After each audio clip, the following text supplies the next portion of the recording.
विश्वकप मुकाबिला पांच थर मुहांमुही होइचंदी भारत और दक्षिण आफ्रिका। आसंतु जानिबा यार सर्विसेस खबर विषय रे। सेमीफाइनाल प्रवेश को निश्चित कर सारिथिबा भारत रविवार निजर परवर्ती मैच खेलिबो अन्यतम शक्तिशाली दल दक्षिण आफ्रिका विपक्ष रे। कोलकातार ऐतिहासिक इडेन गार्डन रे खेलाजिबो एही मुकाबिला। दिनिकिया विश्वकप इतिहास देखिले मात्र 5 थर मुहांमुही होइचंदी एही दुई देश। भारत एथिरे 2-3 रे पछुआ रही।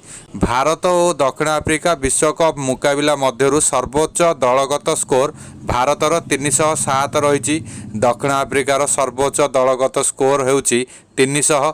सर्वनिम्न मोट भारतर 180 रन रही बेले दक्षिण आफ्रिकार 177 रन रही।